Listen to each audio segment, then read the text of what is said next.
docking procedures between the soft capture ring, the hooks, and umbilicals have been completed. Station on the big loop. Node 2 overhead hatch is open. Houston copies.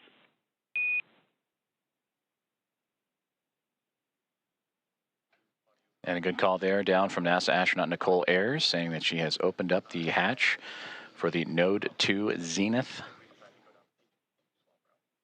way, the space-facing side of the Harmony module, to give her access to the pressurized mating adapter. And there she will cruise in to begin work on the hatch opening procedures and pressurizing Station and the vestibule. Dragon, Houston on the big loop. We are troubleshooting the big loop audio comm issues from earlier, and the action we're about to take will take down big loop comm between ISS and the Axiom crew for about 5 minutes. We may require additional comm checks after.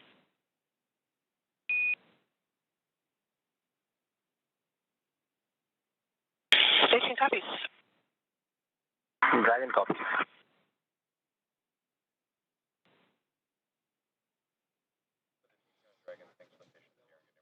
Communications there on the big loop between the teams here in Houston and up to the International Space Station as they troubleshoot some communications. And the big loop that you have been hearing that have connected everyone here inside of Mission Control Houston and the International Space Station Flight Control Room, those aboard the space station and inside the SpaceX Dragon Grace spacecraft, and the teams in Hawthorne, California, those 4 parties, that's the big loop. They will troubleshoot those communications for about 5 minutes and then recheck. But you heard just prior to that NASA astronauts Anne McLean and Nicole Ayers have begun the hatch opening procedures, in which the large hatch at the Node 2 Zenith, that's the space-facing side of the Harmony module, has been opened, and that will allow for them to begin the hatch opening procedures and pressurize the vestibule, which is what, in addition to the comms checks, we will monitor, as Ayers will use a small valve on the station's hatch to slowly introduce air into the vestibule. That's the gap between the Dragon spacecraft and the International Space Station that has been exposed to vacuum. And from there, they will match the pressure, the atmosphere inside both station and Dragon.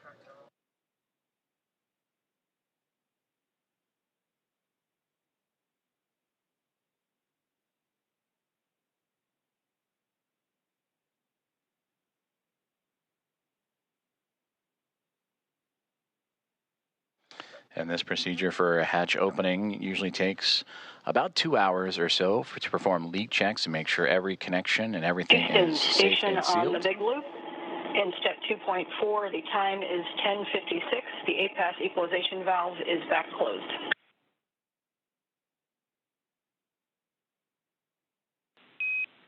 Houston copies. That's a good config. Expect at least 15 minutes before we continue. Station copies.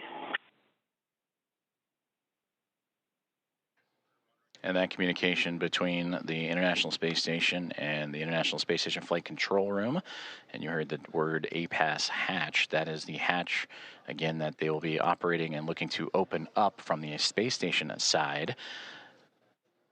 But in doing so, they will need to pressurize, as we've been talking about, the vestibule, and then allow for the atmospheres to match between the Dragon Grace spacecraft and Axiom Mission 4 crew, the vestibule itself, and the International Space Station, all equal throughout, to allow for the parties to pass through for the hatch opening and eventual welcome remarks.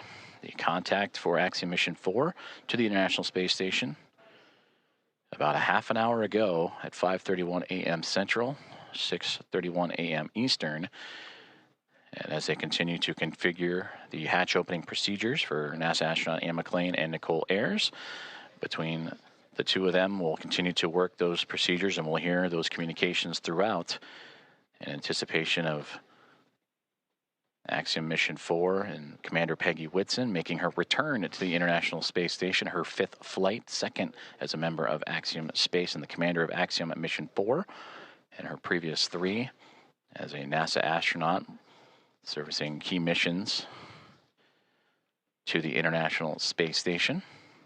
And a big part of the coming up in November, 25 years of continuous operations and humans on board the orbiting laboratory.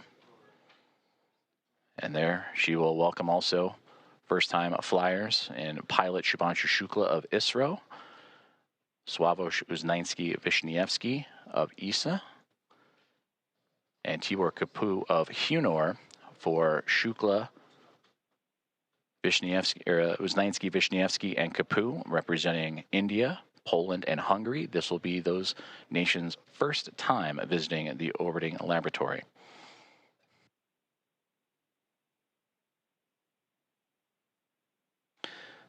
And with that, from Axiom Mission 1 through Axiom Mission 4, the International Space Station will have welcomed 14 different private astronaut crew members representing 11 different nations, showing how private astronaut missions truly expand access to the International Space Station for more nations, people, and opportunities.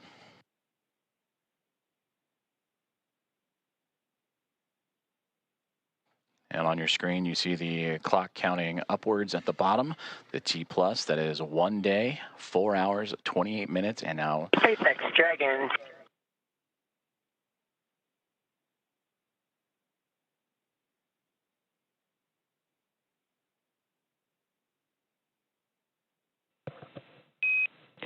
Dragon SpaceX on the big loop.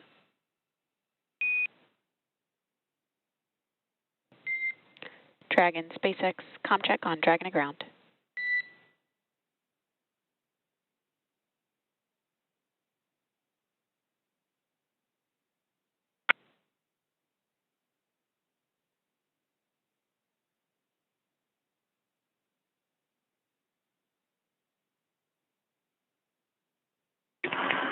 SpaceX Dragon from the cabin mic on Dragon to ground.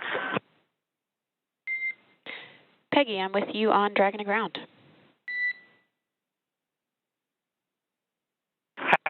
Okay, here.